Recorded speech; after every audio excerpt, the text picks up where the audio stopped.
우리 기독교 역사에서 이단들의 활동을 보면 초대교회 당시부터 지금까지 그 이단들은 끊임없이 활동을 하고 있습니다. 초대교회 이단 중에 특별히 영지주의자라고 하는 이단이 있었는데, 이들이 주장하는 이론은 인간의 육체는 악하고 영혼은 선하다. 이원론적인 사고방식을 가지고 있습니다. 그래서 죄를 짓는 것은 육체가 죄를 짓는 것이지 영혼이 죄를 짓는 것은 아니다. 그렇기 때문에 영혼은 죄가 없다. 이 영지주의자들의 주장이에요. 그리고 여러 영지주의자들의 학파가 있는 그 중에 두 개의 학파가 초대교회를 가장 심하게 위협을 하고 있었는데, 그 중에 하나가 가현설을 주장하는 영지주의자들이 있었습니다. 이것은 무슨 말이냐면, 이 가현설은 예수님께서는 인간의 몸을 입고 이 땅에 오신 것이 아니라 인간의 모습을 가진 환영일 뿐이다. 잘 이해가 저도 잘 안 됩니다. 그러니까 몸이 아니라 무슨 이렇게 환상 같은 그렇게 주장을 해요. 두 번째는 케린투스라고 하는 사람이 주장하는 학설인데, 예수님은 그냥 하나의 인간일 뿐이고 그가 세례 요한에게 세례를 받는 순간 그리스도가 예수의 몸에 들어갔다가 십자가에 달려 죽는 순간 그 직전에 도로 나갔다. 그리스도가. 그러니까 인간으로 십자가에 죽은 것이지 그리스도 하나님이 죽으신 건 아니다. 그래서 영지주의자들은 구원을 얻기 위해서는 예수를 믿는 것이 아니라 이런 하늘의 진리를 아는 지식을 소유해야 구원을 얻는다. 이게 영지주의자들의 주장이에요.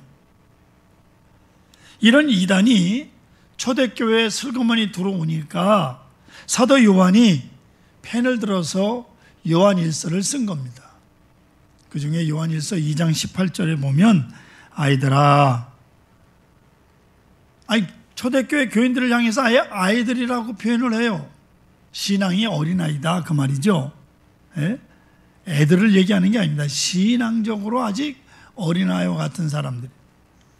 지금 마지막 때라 적 그리스도가 오리라는 말을 너희가 들은 것과 같이 지금도 많은 적 그리스도가 일어났으니 그러므로 우리가 마지막 때인 줄 아노라. 이 초대교회 이단이 영지주의니까 그 영지주의자들을 아예 사도 요한은 적 그리스도라고 그렇게 아주 못 박아 표현하고 있습니다. 그러면서 사도 요한은 구원이라고 하는 것은 어떤 지식으로 안다고 해서 받는 것이 아니라 예수를 믿음으로만 구원을 받는다라고 말씀하고 있습니다. 아멘. 믿음으로. 그리고 예수를 믿는다고 하는 증거는 지식이 아니라 행동을 통해서 그 믿음이 나타나는 것이다 라고 하는 겁니다. 그래서 오늘 본문 7절과 8절 성경을 다시 한번 유심히 보십시오. 사랑하는 자들아, 우리가 서로 사랑하자. 사랑은 하나님께 속한 것이니 사랑하는 자마다 하나님으로부터 나서 하나님을 알고 사랑하지 아니하는 자는 하나님을 알지 못하나니 이는 하나님은 사랑이심이라 말씀하고 있습니다. 다른 사람을 사랑하는 사람이 진정 하나님을 아는 사람이며 믿음이 있는 사람이라는 증거라는 거예요. 믿음이 있느냐 없느냐, 그것은 다른 사람을 사랑하느냐 안 하느냐 하는 거예요. 여러분, 세상이 지금 얼마나 변하고 있습니까? 자고 일어나면 또 다른 세상을 만나는 것 같은 그렇게 급변하고 있는 세상입니다. 제가요, 요즘 텔레비고 뭐고 잘 안 보는데 가끔 보는 게 인간극장이라는 게 리바이벌 오래된 것도 나오고 일부러 그걸 찾아서 봅니다. 오징어 게임이라는 게 지금 미국에서도 난리라고 그러는데 전 그게 뭔 얘기인가? 오징어를 구워가지고 오징어가 뒤틀렸나? 그게 난리라고 그래요. 어느 목사님이 그거를 이렇게 저렇게 설명하는 내용이 있어서 그것도 듣다가 말았습니다. 굉장히 변해도 제가 분명히 믿는 것이 하나 있습니다. 코로나 아니라 코로나 할아버지 같은 게 와도 하나님의 교회는 하나님이 지킨다. 아멘. 저는 그 신앙에는 변함이 없어요. 그러니까 이 세상이 럭비공이 튀는 것처럼 어느 방향으로 튈지를 도무지 알 길이 없어요. 미래학자들이 나름대로 열심히 연구해서 미래는 이렇게 될 것이라고 전망하는데 만든 게 거의 없어. 예? 얼마나 세상이 요동을 치는지 몰라요. 그런데 세상이 아무리 변하고 세월이 흘러간다고 해도 결코 변하지 않는 한 가지, 그것은 인간은 사랑 없이는 살 수가 없다는 겁니다. 절대로. 마라스무스라는 병이 있어요. 들어보셨을 겁니다. 이게 소아탈진증이라고 하는 병입니다. 이 병에 걸리면 아이들이 온몸에 힘이 빠지고 발육이 부진하게 되는데, 그러다가 시름시름 앓다가 죽는 병이 마라스무스예요. 소아탈진병. 이 병은 1940년 르네스피츠라고 하는 박사가 처음 발견해서 이 마라스무스라는 이름을 붙인 병이에요. 이 르네스피츠 박사가 뭘 했느냐면 국립병원 의사인데 감옥에서 태어난, 그 임신해서 범죄한 여자들이 와서 애를 낳으면 그 아이는 감옥에 둘 수 없잖아요. 엄마는 죄를 졌으니까 감옥에 있지만 그 아이들을 따로 이렇게 돌보는 국립병원 의사였습니다. 그는 아이들에게 최대 위생적인 환경을 만들어주고 훌륭한 음식을 주면서 키웠는데 아이들이 무슨 전염병에 감염된 것처럼 시름시름 앓다가 죽는 거예요. 도무지 그 병을 찾을 길이 없는 의사가 굉장한 고민 속에 있었습니다. 그러던 중 멕시코로 이분이 휴가를 가게 됐는데 휴양지 근처에 고아원이 하나 있어서 그 고아원을 한번 방문을 했답니다. 가보니까 고아원의 환경이 아주 비위생적이고 아이들 먹는 걸 보니까 영양 공급도 형편없는 거예요. 이 아이들이 이런 환경과 이런 음식을 먹고 어떻게 건강할 수 있을까? 그런데 아이들의 건강 상태는 아주 최고예요. 아주 좋은 모습을 보게 된 거예요. 이상하다. 그래서 이 르네스피츠 박사가 그 이유를 살펴보기 시작했는데 이유는 딱 한 가지예요. 이웃에 있는 엄마들이 매일 고아원에 와서 아이들을 안아주고 이야기를 해주고 노래를 불러주고 하면서 같이 놀아주는 것밖에 없어요. 이 귀한 사실을 알게 된 르네스피츠 박사가 병원에 돌아와서 아이들과 피부 접촉하는 시간을 늘리는 겁니다. 지나가다가 아이들 볼도 한번 꼬집어주고 개인이 한번 같이 그 아이하고 뒹굴기도 하고, 그렇게 귀한 시간을 가졌더니 놀라운 결과가 나타났습니다.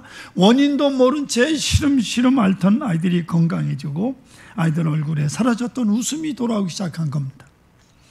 이 마라스무스 병은요, 지금도 이 병에 걸리면 쓰다듬어 주는 것 외에는 다른 방법이 없어요. 약이 없는 거예요. 그냥 안아주고 쓰다듬어 주면 이 병은 치료가 되는 겁니다. 여러분, 사랑 속에 생명이 있습니다. 사랑 속에는 어떤 상처도 낫게 만드는 생명이 그 속에 들어 있습니다. 사랑 속에는 어떤 어려움도 이기게 해주는 생명이 있다면 우리는 사랑이 있어서 살고, 사랑이 있기에 넘어졌다가도 얼마든지 다시 일어서서 달려갈 수가 있는 겁니다. 가족의 사랑이 있고 이웃의 사랑이 있고 하나님의 사랑이 있기 때문이었습니다. 하나님의 사랑을 하나님께서 사람은 사랑할 줄 아는 존재로 창조하신 거예요. 그래서 오늘 본문에 보시면 하나님은 사랑이심이라 이렇게 말씀합니다. 하나님은 사랑. 창세기에 보시면 하나님이 자기 형상 곧 하나님의 형상대로 사람을 창조하시되 라고 말씀하고 있잖아요. 그러니까 사랑의 하나님을 따라 우리 인간도 사랑할 줄 아는 존재로 창조가 되었다, 그 말씀입니다. 그런데 이렇게 사랑할 줄 아는 존재로 창조된 인간 아담과 하와가 하나님의 명령을 어기고 범죄함으로 인간은 사랑을 잃어버립니다. 가인은 마땅히 사랑해야 될 동생을 돌로 쳐 죽입니다. 요셉의 형들은 요셉을 시기해서 죽이려다가 애굽의 노예로 팔아버렸습니다. 야곱은 형과 아버지를 속이고 장자권을 빼앗고 축복을 가로챕니다. 사울은 자신을 골리앗의 칼의 위기에서 건져준 다윗을 시기하여 죽이려고 쫓아다닙니다.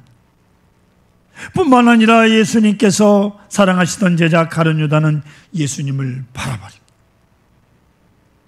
어느 누구도 다른 사람을 사랑할 줄 아는 사람이 성경에 없어요.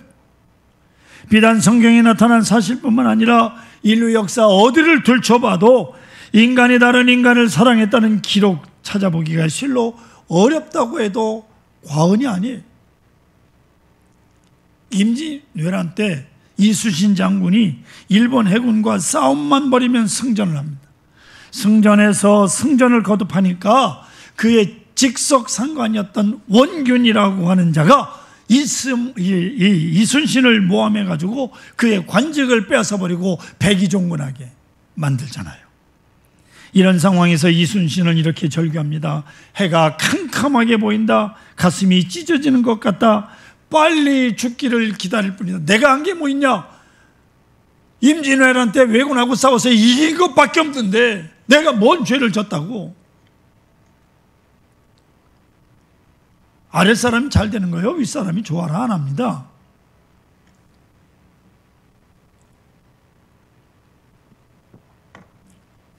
우리 부교육자들에게 당신들은 나보다 설교를 훨씬 더 잘해야 된다. 한 달에 한 번 하는 거니까 자료를 잘 준비해가지고 거의 외우다시피 해서 설교를 해라. 나는 매주일 하는 사람이니까 뭐 어떤 땐 죽도 쓰고 어떤 땐 꼬두밥도 만들고 그런 거 아닙니까? 근데 어느 교회 목사님은요 부목사가 설교 잘한다고 생전 안 시키는 목사도 있대요. 그건 또 뭔 심사인지 모르겠어요. 또한 로마의 역사도 마찬가지일시다. 나라를 위기에서 구출한 로마의 장군들이 개선을 하게 되면요 그 장군을 환영하는 인파가 막 있을 때 그 장군을 환영하기는커녕 오히려 그 사람의 세력이 두려워져서 없애버릴 음모를 뒤에서 꾸미는 이게 로마의 역사에 드러나고 있는 역사의 단면들이. 보세요. 인간의 역사는 사랑의 역사가 아니라 미움과 증오와 시기 그리고 전쟁의 역사뿐일시다. 인간은 본질적으로 사랑할 줄 모르는 존재예요. 하나님은 사랑이시라는 그 하나님의 사랑으로 창조된 인간이 사랑을 잃어버렸어요.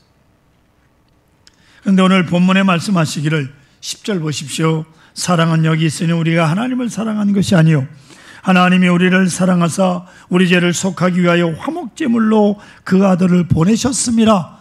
화목제물로 그 아들을 보내셨음이라고 말씀하고 있습니다. 우리가 하나님을 먼저 사랑한 것이 아니라 하나님께서 먼저 우리를 사랑하셔서 화목제물로 아들 예수 그리스도를 세상에 보내셨다라고 말씀하고 있습니다. 구약성경에는요 5가지 제사법이 있습니다. 번제, 소제, 화목제, 속건제, 속죄제. 근데 여기 이 5가지 제사 중에 공통점이 하나 있는데 그것은 제사에 사용되는 제물은 제사를 드리는 사람이 꼭 준비한다는 거예요. 그런데 여러분, 우리가 죄사함을 얻기 위해서 화목제물을 우리가 준비해야 됨에도 불구하고 하나님께서 그 아들을 화목제물로 대신 보내십니다. 하나님과 우리 인간이 화목하기 위해서 화목제물을 하나님이 준비하시고 하나님이 세상에 보내셨어요. 예수님께서 제자들과 마지막 만찬을 나누시면서 하신 말씀, 우리가 지난 주간에 성찬식을 하면서 함께 나눴던 말씀입니다. 예수께서 떡을 가지사 축복하시고 가라사대 떼어 제자들에게 주시며 이르시되 받아서 먹으라 이것은 내 몸이니라. 또 잔을 가지시고 감사 기도하시고 그들에게 주시며 이르시되 너희가 다 이것을 마시라. 이것은 죄 사함을 얻게 하려고 많은 사람을 위하여 흘리는 바 나의 피 곧 언약의 피니라. 이렇게 말씀합니다. 즉 하나님께서 화목제물을 준비하신 것이다 그 말이에요. 그리고 예수님께서 친히 제물이 되셔서 살이 찢기시고 피를 흘리심으로 친히 화목제물이 되셨습니다. 우리가 하나님을 사랑한 것이 아닙니다. 하나님이 우리를 사랑하사 우리 죄를 속하기 위해서 화목제물로 그 아들을 보내셨다라고 하는 말씀이었습니다. 예수님께서 제자들과 마지막 만찬을 나누신 것은 유월절 시작되는 첫날입니다. 유월절이라는 뜻이 넘어간다, 패스오버, 영어로는 그렇습니다. 그 옛날 이스라엘 백성들이 애굽에서 노예로 430년 살 때 하나님께서 이스라엘 백성들을 해방시키기 위해서 애굽에 10가지 재앙을 내리셨습니다. 그 중에 마지막 재앙은 애굽의 모든 장자, 짐승까지도 첫 소생 다 죽임을 당하는 재앙이 있습니다. 하지만 하나님께서 이스라엘 백성들에게는 양을 잡아서, 어린 양을 잡아서 그 피를 문인방과 문설주 양쪽에 뿌리라고 했어요. 그리고 하나님께서 문에 피가 발라져 있는 집은 들여다보지도 아니하시고 죽음의 신이 넘어갔습니다. 그게 유월절이에요. 넘어갔다. 오늘날에는 어린 양 예수 그리스도의 피가 내 죄를 사했다고 고백하고 믿는 사람들, 그 사람들에게는 하나님께서 더 이상 그 안을 들여다보지 않습니다. 우리가 지난날 죄악으로 더럽혀졌던 몸들, 그러나 예수 그리스도의 구주를 고백하고 있는 그 믿음으로 우리의 속을 들여다보지 않습니다. 하나님과 화목하게 된 기쁨을 우리는 누리며 살고 있는 것입니다. 영원한 영생의 기쁨을 우리는 현재 누리며 살아가고 있는 것입니다. 또한 화목제가 가지고 있는 또 하나의 특징이 뭐냐면, 요즘에는 부동산 소개소 혹은 부동산 중개소로 되어 있지만 옛날엔 다 복덕방이라고 되어 있어요. 이 복덕방이라는 한자를 풀면 복과 큰 은혜의 집이라는 거예요. 아유, 굉장한 이름이더라고 보니까. 근데 그 좋은 이름을 왜 부동산 중개소로 바꿨는지 몰라. 그냥 복덕방 아니면 복과 은혜의 큰 집, 뭐 이렇게 붙이면 얼마나 좋겠어요. 근데 이 복덕방의 유래가 있습니다. 옛날 동네에서 신에게 제사를 드리고 난 다음 동네 사람들이 모여서 제사 음식을 나누어 먹었던 곳, 이렇게 제사 음식을 나누어 먹으면서 서로 복을 빌어주고 덕담을 나누는 장소가 바로 복덕방이었어요. 그런데 화목제가 바로 이와 유사한 개념이에요. 성경에 기록된 모든 제사법에는 사람들이 제물을 먹는 게 금했습니다. 다 태우든지 아니면 제사장이 먹었어요. 그런데 유일하게 화목제물만큼은 제물의 일부를 하나님께 드린 다음 나머지는 사람들이 나누어 먹었다는 거예요. 이 화목제물만 유일하게. 이것은 화목제를 드림으로써 하나님과 화목하게 된 사람은 그 화목함을 이웃과 나누어야 한다, 그런 뜻이에요.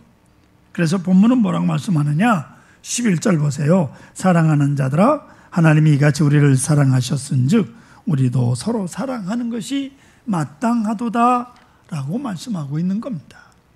그런데 여기서 우리도 서로 사랑하는 것이 마땅하다라고 말씀하신 데서 사랑이라는 개념이 문제인데, 당시 헬라인들은 사랑을 표시할 때 여러 가지 단어로 표시를 했어요. 첫째, 에로스는 남녀 간의 사랑을 뜻하고, 두 번째, 필리아라고 하는 것은 관심과 취향이 비슷한 사람들끼리, 즉 친구 간의 우정을 필리아, 그것도 사랑이라는 단어로 썼어요. 세 번째가 스트로게라고 하는 단어인데 오래되고 익숙한 사람들과의 관계. 네 번째, 마니아라고 하는 단어가 있는데, 여러분 뭐 요즘에 뭐 이렇게 그 수집하는 사람들 매니아라고 그러잖아요. 그런데 이 마니아는 상대방에 대해서 광적이라고 할 정도로 집착하는 것, 사실 정신병의 일종이죠. 스토커라고 요즘은 부릅니다. 그러니까 뭘 수집을 해도 아주 광적으로 집착해서 하는 사람, 그게 마니아예요. 매니아. 좋은 게 아니에요, 사실은. 다섯 번째가 프레그마라는 사랑 단어가 있는데 상당히 논리적이고 실용적으로 사랑하는 거예요. 그러니까 사랑을 하면서도 계산기를 두둥깁니다. 내가 이 여자하고 몇 월 며칠 커피를 사줬는데 맨날 만나도 나만 산다. 그러면 이게 진정한 사랑이 이루어지지 않아요. 이게 바로 프레그마예요.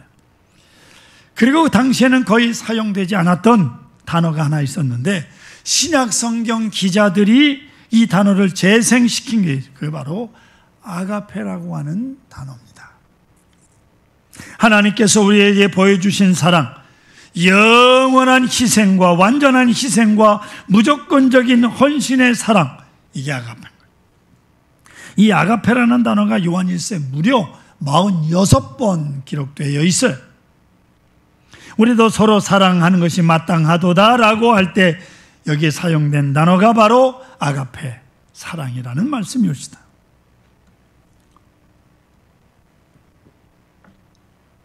아가페 사랑이란 근본적으로 자신을 버리는 겁니다. 예수님께서 이 땅에 육신의 옷을 입고 오시는 순간 아무도 그를 영접하지 않았어요. 거처할 방이 없어서 구유에 누울 수밖에 없었습니다. 그리고 헤롯 왕이 아기 예수를 죽이려고 2살 이하의 아이들을 다 죽이는 그 한가운데 서 계셨던 분이 30년 동안 평범하고 천대받는 사람들 속에서 목수의 아들로 사셔야 했습니다. 공생애를 시작하면서 사람들은 그를 비난하고 수군거리며 때로는 간교한 질문을 던지기도 하고 또 개서든지 올무에 빠뜨리려고 무진장 애를 썼어요. 그러나 예수님은 끝까지 침묵하셨습니다. 대제사장이 신문할 때에도, 헤롯이 신문할 때에도, 빌라도가 신문할 때에도 예수님은 침묵하셨습니다. 또한 그 무서운 고통의 채찍이 등에 내려칠 때에도 예수님은 침묵하셨습니다. 군인들이 옷을 벗길 때에도, 가시관을 머리에 씌울 때에도 예수님은 침묵하셨습니다.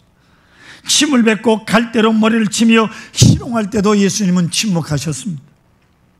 무거운 십자가를 지고 골고다 언덕에 올라가며 쓰러지고 또 쓰러지면서도 예수님은 침묵하셨습니다. 이사야 53장 7절에 말씀하시기를 그가 곤욕을 당하여 괴로울 때 그의 입을 열지 아니하였으며 마치 도수장으로 끌려가는 어린 양과 털 깎는 자 앞에 잠잠한 양같이 그의 입을 열지 아니하였도다 라고 말씀하고 있습니다. 구약에 예언된 대로 어떤 상황 속에서도 예수님은 침묵하셨습니다. 예수님은 그렇게 끝까지 침묵하셨습니다. 예수님이 이 땅에 오신 순간부터 이 땅을 떠나시기까지 자기 자신을 완전히 버렸어요. 하나님의 아들, 천지를 창조하시고 인간을 만드신 분이 인간에게서 받는 그 모든 고통과 수모를 아무 말 없이 받으셨습니다. 이것이 아가페의 사랑이었습니다. 할렐루야. 본문은 말씀합니다. 사랑하는 자마다 아가페, 하나님으로부터 나서 하나님을 알고 사랑하지 아니하는 자는 하나님을 알지 못하나니 이는 하나님은 사랑이십니다. 이는 하나님은 아가페. 여러분 분명히 보세요. 사랑하는 자는 하나님으로부터 났다. 굉장한 말씀입니다. 사랑하는 자는 하나님으로부터 다시 태어난 하나님의 자녀라는 말씀이에요. 지금까지 인류가 가졌던 죄악된 속성이 아니라 전혀 새로운 속성을 가진 존재로 거듭나는 거예요. 놀라운 사실이에요. 다른 사람들을 미워하고 시기하던 인간의 본질적인 속성이 아니라 다른 사람을 위하여 아들을 아낌없이 내어주신 하나님의 속성을 가진 사람으로 다시 태어나는. 그러나 사랑하지 아니하는 자는 하나님을 알지 못한다고 분명히 말씀하고 있습니다. 하나님으로부터 다시 태어난 하나님의 자녀가 아니라는 말이에요.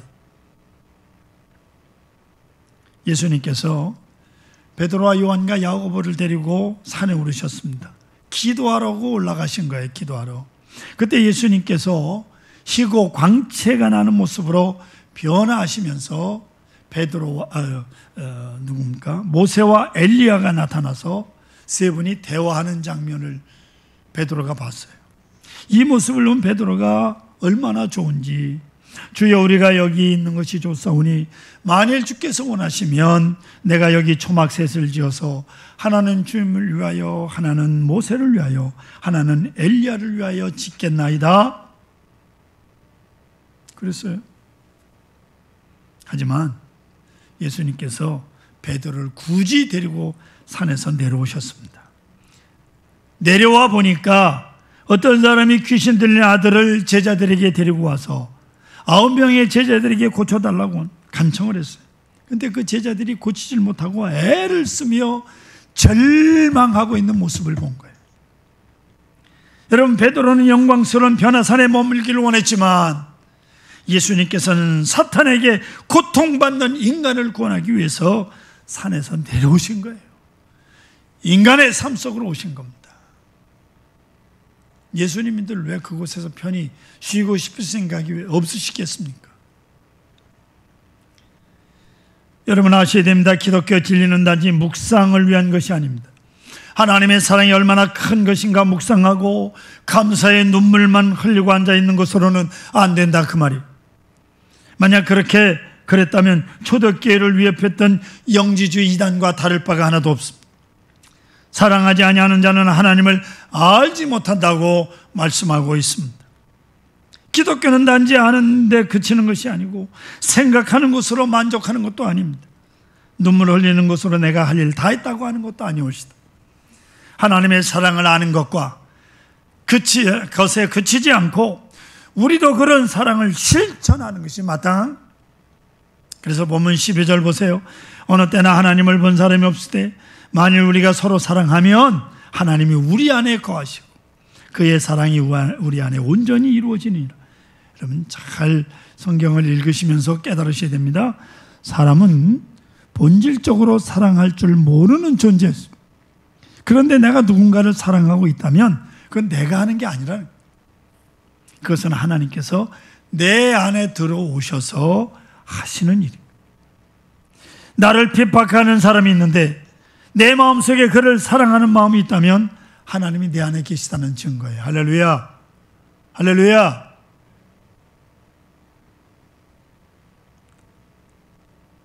다른 사람을 사랑하지 않으면 하나님이 여러분 안에 안 계시는 거예요. 나와 아무런 상관이 없는 자들을 위해서 나를 희생해서 사랑을 베풀 마음이 있다면 지금 하나님께서 내 안에 계시다는 증거.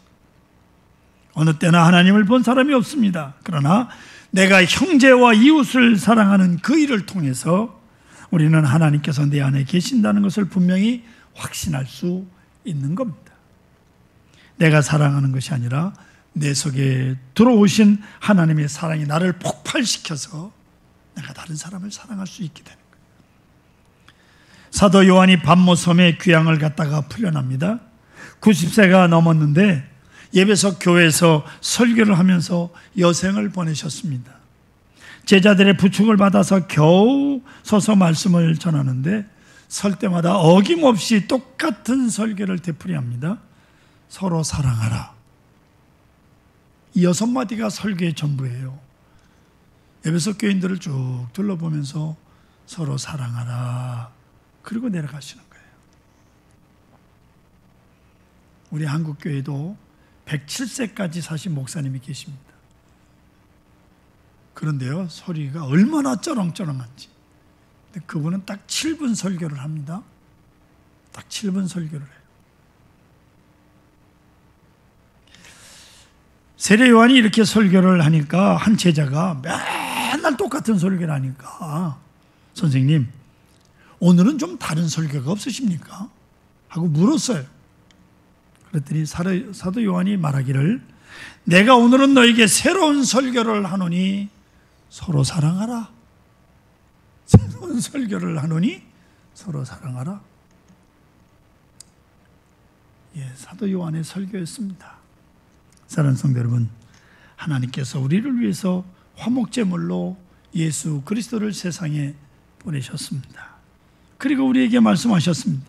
하나님이 이같이 우리를 사랑하셨은즉 우리도 서로 사랑하는 것이 마땅하도다. 그렇습니다. 하나님께서 나를 사랑하신 것 같이 나도 작은 사랑이라도 베풀면서 내 안에 계신 하나님의 임재와 사랑을 날마다 확인하며 살아가시기를 주의 이름으로 축원합니다.